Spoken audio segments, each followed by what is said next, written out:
Guys, તો કેમ છો બધા? મજામાં કે નહીં? તો હું આજે બનાવું છું બટેકાની ચિપ્સ અને રવૈયાની ચિપ્સ. રવૈયાની ચિપ્સ પહેલી વખત સાંભળી હશે તો હું કઈ રીતે બનાવું છું. મસાલા ચિપ્સ અને ગાર્લિક પણ છે, એમાં બધું છે, તો તમે જોજો કેવી રીતે હું બનાવું છું.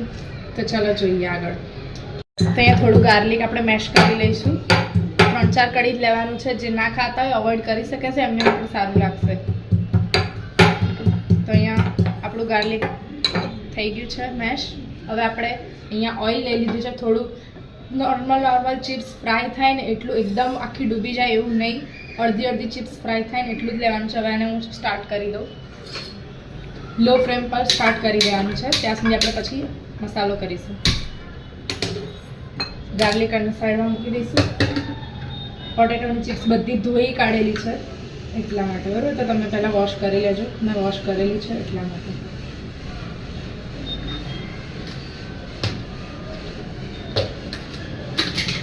પહેલાં એની અંદર નાખી દઈશું આપણે, પહેલાં એડ કરી લઈશું આપણે કેચઅપ, થોડો કેચઅપ,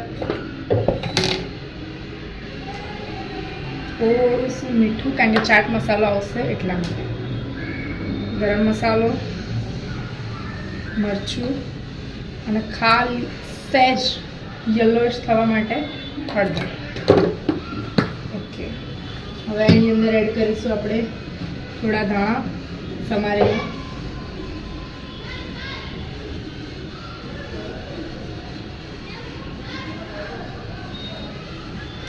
તો ધાણા એડ થઈ ગયા છે. પછી એમાં આપણે એડ કરીશું બ્લેક પેપર, જે મરિયાનો પાવડર કહેવાય. થોડું એડ કરી લઈશું બ્લેક પેપર.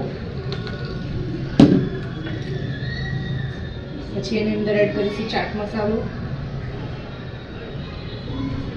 બધું હવે આપણે મિક્સ કરી લઈશું સારી રીતે. તો આમાં મિક્સ કરતાં ફાવશે નહીં, તો હું પ્લેટમાં કાઢી લઉં છું.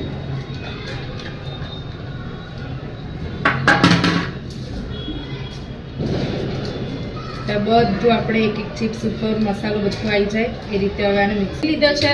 અને હું ચિપ્સ કરીશ હવે ગરમ ઓઇલમાં ડીપ, અને પછી જોઈએ કેવી લાગે. યમી યમ. તમે આગળ જોજો.